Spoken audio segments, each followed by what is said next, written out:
तुम्हा सगळ्यांचं स्वागत करते आपल्या नवीन एका व्हिडिओमध्ये। आज आम्ही आलोय मंदिरामध्ये कारण आज आमच्या अंतराचा बर्थडे आहे। आमच्या अंतराला आज 4 वर्ष पूर्ण झाली। घरभर दंगा करत फिरणारा बाळ आज शाण्यासारखं वागत होतं। मंदिरामध्ये गेल्यानंतर एका ठिकाणी शांत बसलं, दर्शन वगैरे घेतलं। तिथून आम्ही आलो अंतराच्या शाळेमध्ये। इथे आमच्या अंतराचा बर्थडे करायचा ठरवला होता कारण शाळेतल्या मुलांसोबत बर्थडे सेलिब्रेट करण्यात एक वेगळीच मजा असते। सगळे मुलं पण खूप जास्त एक्साइटेड असतात आणि त्याचसोबत आमच्या अंतरा पण सगळ्या फ्रेंड्स सोबत बर्थडे करण्यासाठी खूप एक्साइटेड होती। सगळी मुलं शांत एका ठिकाणी बसली होती आणि अंतराच्या मॅडमांनी तिचं औक्षण वगैरे करून घेतलं। त्यानंतर अंतराला बर्थडेचा केक जो होता तो कट करायला सांगितला। अशा पद्धतीने बालवाडीमध्ये मस्त असा अंतराचा बर्थडे सेलिब्रेट केला। लहान असताना केक कटिंग करण्याची, बर्थडे सेलिब्रेशन करण्याची एक वेगळीच मजा असते। मोठं झाल्यानंतर तेवढी एक्साइटमेंट आपल्याला राहत नाही। लहान मुलांना बघा ना, प्रत्येक गोष्टींमध्ये किती जास्त एक्साइटमेंट असते। आता अशा छोट्या छोट्या गोष्टींमध्ये ही लहानशी मुलं आपला आनंद शोधत असतात आणि त्यांच्या आनंदामध्येच आपला आनंद असतो। त्याच्यामुळे होता होईल तेवढा आपल्या बाळांसोबत वेळ घालवायचा आणि त्यांच्यासोबत मस्त अशा मेमोरीज कलेक्ट करून ठेवायच्या। फायनली सगळं औक्षण वगैरे झालं आणि त्याच्यानंतर ज्या गोष्टीची सगळी मुलं वाट बघत होती तो म्हणजे केक कटिंगचं टाईम आलं आणि आता आमची अंतरा केक कट करत आहे।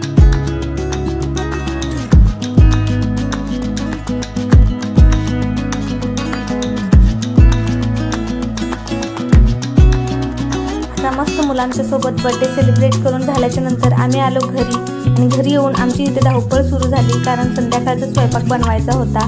आज संध्याकाळच्या मेनूमध्ये काजू पनीर मसाला वगैरे बनवायचा होता असं सगळं ठरवलं होतं आणि नंतर आजच्या दिवशी लाईटीने दगा दिला, त्याच्यामुळे लाईट येणार नव्हती दिवसभर म्हणून आम्हाला असं खलबत्त्यामध्ये सगळं कुठून घ्यायचं होतं। तर मी ते काजू वगैरे काजूची पेस्ट करून केला, हे थोडं पाणी घालून सगळं असं स्ट्रगलनंतर शेवटी त्यांचा काजू पनीर मसाला बनवलं होतं। इकडे मी असं सगळं बनवून तयार झालं आणि त्याच्यानंतर थोडीशी डेकोरेशन छोटंसंच घरामध्ये केलं कारण खूप वेळ झाला होता। त्याच्यामुळे घरच्या घरी जेवढं होईल तेवढं छोटंसंच असं डेकोरेशन केलं आणि त्याच्यानंतर आमची अंतरा पण रेडी झाली आणि तिचे फ्रेंड्स जे घराभोवतीचे होते ते पण आले आणि केक पण आलेला आणि असा आहे आमच्या अंतराच्या बर्थडेचा लुक। तर हा आहे अंतराचा बर्थडे ड्रेस आणि हा खूपच जास्त हेवी झाला होता आणि आता तर ती खूप खुश होती कारण बर्थडेचा ड्रेस तिला खूप आवडलेला वगैरे सगळं झालं। पण थोड्या वेळानंतर काय माहिती तिचा मूड का ऑफ झाला आणि ती म्हणत होती मला ड्रेस काढ कारण तो टोचतोय वगैरे। कारण तिला आम्ही कधीच असं जास्त हेवी ड्रेस नाही घालत, तिला कॉटनची अशी मऊच ड्रेस असतात। पण म्हटलं बर्थडे आहे म्हटल्यानंतर थोडंसं असं हेवी असलेलं छान वाटतं, फोटोज वगैरे छान वाटतात म्हणून तिच्यासाठी आम्ही हा ड्रेस घेतलेला। पण तिचं थोड्या वेळाने नंतर जेव्हा ती कॅन्डल वगैरे आली कमळाच्या फुलाची तेव्हा ती थोडी एक्साइट झाली आणि थोडा वेळ जरा इन्व्हॉल्व झाली या सगळ्या गोष्टीत। नाहीतर ती खूपच जास्त असा मूड ऑफ झाला होता तिचा आणि अशी रुसून बसली होती। जेव्हा ही कॅन्डल यांनी बाहेर काढली तेव्हा ती खूपच जास्त खुश झाली।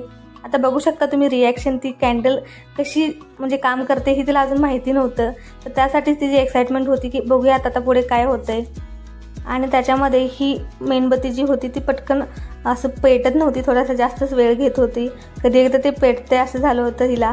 आणि त्यानंतर थोड्या वेळाने जेव्हा हे कमळ फुललं तेव्हा आमची अंतराचा पण चेहरा किती फुलला आहे बघा तुम्ही सगळे आता पुढच्या व्हिडिओमध्ये। आणि ती कशी पहिला तर ती घाबरली नेमकं काय होतंय आणि त्याच्यानंतर जेव्हा ते गुलाबाचं फुल गोल फिरत होतं तेव्हा तिची स्माईल बघा चेहऱ्यावरती किती छान आलेली आहे।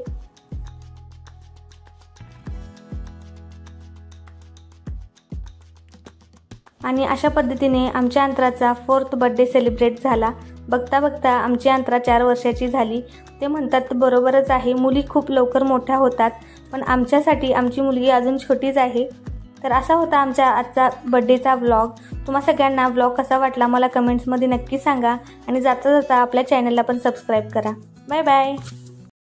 आणि हे काही आमच्या फ्रेंड्स आणि फॅमिलीसोबतचे फोटो क्लिप्स आहेत।